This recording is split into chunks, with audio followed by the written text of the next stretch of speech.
हमारा पोता जिंदा मरता हमने पांदा। उस टाइम पर हम अंदर घुसते तो हमारे को मिलता। ये पछतावा है ये मेरे को। इंस्टाग्राम के माध्यम से मांगी गई थी वो 22 लाख की फिरौती कि भाई हमने इतने इतने पैसे दे दो। फिर पुलिस ने कुछ किया था कि भी 15 लाख का इंतजाम कर दो, बोला हम हमारे पास तो नहीं है जी। फिर पुलिस ने साथियों, लाखन माजरा का जो मामला है, हिमांशु मर्डर केस है, पूरे हरियाणा को पता है इस मर्डर केस को लेकर के, क्योंकि उम्र जो मात्र 17.5 साल की उम्र में परिवार वालों को केवल उसकी हड्डियां मिलती हैं, वो भी एक थैले में पैक। साथियों, परिवार का रो रो करके बुरा हाल है, क्योंकि शासन प्रशासन का लगातार न्याय के लिए दरवाज़ा खटखटाने लग रहे हैं कि हमारे बेटे को न्याय मिलना चाहिए। लेकिन प्रशासन ने इनके साथ में क्या किया है कि इनको एक हड्डियों का थैला दे दिया है कि ये आपका हिमांशु है। लेकिन परिवार वालों का कहना है कि हम कैसे मान ले कि हमारा हिमांशु है। लेकिन प्रशासन के ऊपर जो परिवार के लगातार आरोप यह है कि प्रशासन लगातार इस मामले को दबाने का प्रयास करने लग रहा है। साथियों, मामला अपने पता चल गया है कि 22 लाख रुपए की फिरौती परिवार से मांगी जाती है। भाई, रक्षाबंधन था, कल ही रक्षाबंधन था। एक बुआ इंतजार करती रही अपने भतीजे का कि अपने भतीजे की कलाई के ऊपर मैं रक्षाबंधन का जो सूत्र है वो बांधूंगी।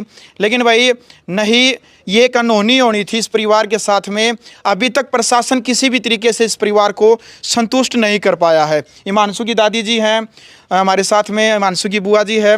आंसू अभी तक नहीं रुक रहे हैं इस परिवार के, क्योंकि भाई एक मात्र 17.5 साल का जो लाल है हंसता खिलता, और कह रहा परिवार चीख चीख करके कि पूरे गांव में पूछ लो कि हमारे बेटे में किसी भी प्रकार का कोई भी यदि कसूर हो तो हम मतलब कह रहे हैं कि भी कोई कसूर नहीं मिलेगा, आप पूरे गांव में घूम ले जाए।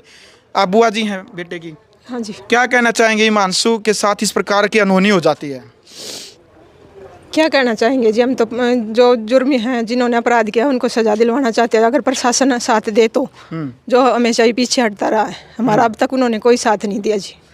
हम बहुत घूम लिए, रोहतक भी जा, एसपी के पास भी जा चुके हैं। एसएचओ जो पूरी तरह उनके साथ सम्मिलित है, उसको भी हम सजा की मांग कर रहे हैं, पर प्रशासन कोई जवाब ढंग से दे नहीं रहा। 3 तारीख को गुमशुदगी की वो लिखवाई थी थाने में। 3 तारीख को गुम हुआ था जी, लिखवाने गए थे पर उन्होंने लिखी नहीं किसी ने भी। हम 4 तारीख को सुबह गए थे, फिर वो तब रिपोर्ट लिखी थी उन्होंने, जो आज तक भी ऑनलाइन नहीं की उन्होंने। देखो भाई, सबसे बड़ी बात तो यह है कि प्रशासन के पास है, जो पुलिस प्रशासन हुआ है, कोई भी कुछ भी कांड हो, जो किसी के साथ में यदि कोई भी गलत कार्य होता है, कोई अनहोनी होती है, तो भाग करके पुलिस स्टेशन के पास ही, कोई भी जब किसी के साथ अनहोनी होती है तो पुलिस स्टेशन में ही जाता है।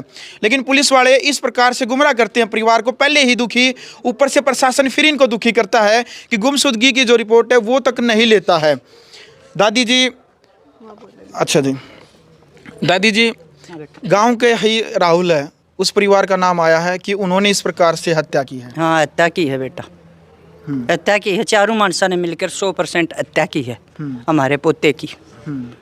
उनने उनके ऊपर किस प्रकार से शक हुआ कि भाई जो राहुल का परिवार है उन्होंने ही जैसे हत्या की? हमारा शक ऐसे होया, हम सब के बच्चों को बूझने गए थे, उसके दोस्तों को शाम को हमारा गुम होया। भाई बच्चा किसी के पास हो दोस्तों के, उसने सबके माता पिता ने हमारे क्वाड खोले, हमारा भाई सम्मान करा, आओ भाई बैठो, पानी पात पियो, लाइट वगैरह सब चाहिए। उनने कोई लाइट वगैरह नहीं था उनके घर में। हम गए जब घोर अंधेरा, और फिर उनने कई बार बैल बजाई, कई बार क्वाड दकाए, राहुल राहुल पुकारा, कोई 5-4 मिनट लगी।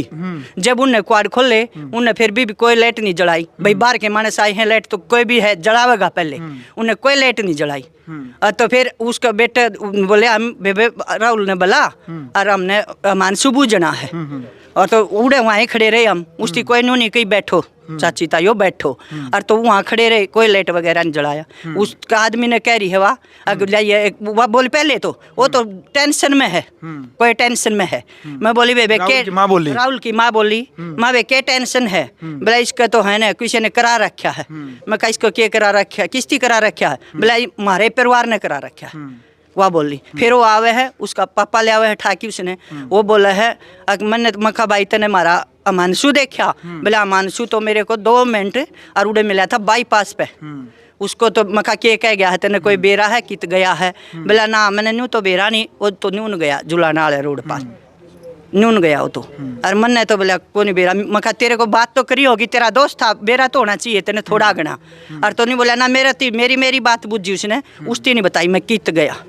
मैंने मेरे बेटे से बाहर आंदे, मैंने नू बोला बेटा, मैंने नू तो हमने इसी बात का बेरा होंदा, अगर भाई ये इतने है कोई लड़ाई झगड़ा होंदा और तो हम उसके घर भी घुस दे, हमने कोई वो नहीं था। कि राहुल के परिवार के साथ है किसी भी प्रकार की कोई दुश्मनी रंजिश नहीं थी, किसी भी प्रकार की नहीं थी। हमने बस न्यू बताई बेटा मैं खा जा रहा है न्यू, तो कोई डाउट ही नहीं था मारन मरन वाला, तो मैं जा रहा है तो हरदीप इस लड़के ने जरूर पता है, मैंने बारे बोल दिया यो मैं जा रहा है तो इस लड़के ने जरूर पता है। फिर वो कुछ आप पे बुझ जाता जा है, इन्हें बला बला के वो कुछ बात कहीं गया। इस SHO ने कोई भी सुनाई नहीं करी। उसकी माँ भी बोल रही है चौथे दिन इनका तो मर गया, हमारे को भी मारोगे क्या, हमारे को भी मारोगे क्या, SHO के बोल रहा है। जो काम मतलब तो 4 तारीख को आपने कंप्लेंट दर्ज करवाई, हाँ। तो लगभग 7-8 तारीख को उसकी माँ ने बोल दिया था। बोल दिया उसकी माँ ने, अच्छा, अगर भाई मारा थारा तो मर लिया, हमारे को भी मरवाओगे क्या, हाँ। या बोल रहा उसकी माँ ने। SHO ने कहा अगर जो मैं चाहूँ था वो एक काम कर दिया थे, जो मैं ना लुगाई थी बोला, लुगाई थी बोला उसकी माँ थी, जो मैं नहीं कुआना चाहूँ था वो कह दिया ने तुमने, और वो काम करवा दिया ने। फिर इसके दादाजी, इसके पिताजी, इसके और दूसरे दादाजी भी फिर वह बोले भाई हमारा 100% शक इस पे है, और हम ठोक के इसकी और हम रिपोर्ट दर्ज करवावा।